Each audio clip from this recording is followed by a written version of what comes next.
owning your creative process. This is really important for all the artists out there, all the musicians, all the rappers, whatever it is that you do, this is where it's at. So in a previous video, I stated that my first record was Stereotype Threat, but that's actually not that accurate. Actually, my first record was in 2010. Called Starting Point. It was a progressive jazz record that I put out with a couple friends of mine. Yeah, it was super fun to record that record, but when it came down to production and mixing, I had no clue what I was doing. I had to hire a mixing engineer who kind of helped me produce the record. I basically told him all of my ideas, but when it came down to it, he really didn't know how to do what it is that I had in my head. From then on, I really made it my mission to learn how to produce, how to mix my own music. I felt like if I could do those two things and really own my creative process, then I would be able to really get to a point where I could get my creative ideas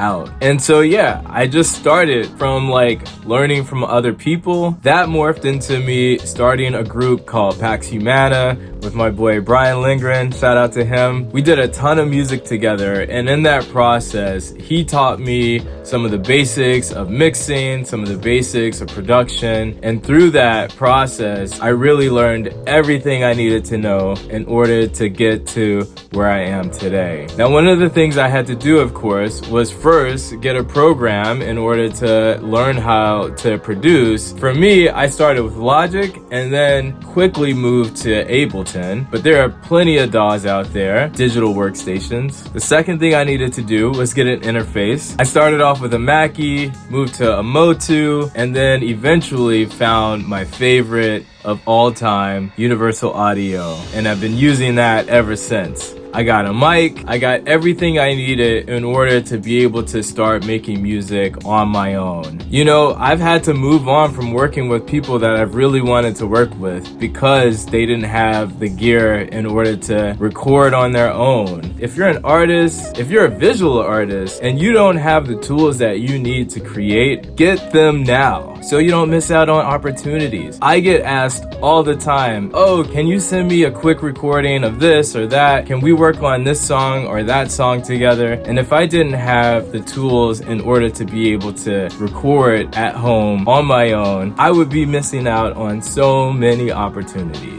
So literally own your creative process. Wait, hold on, let's rewind.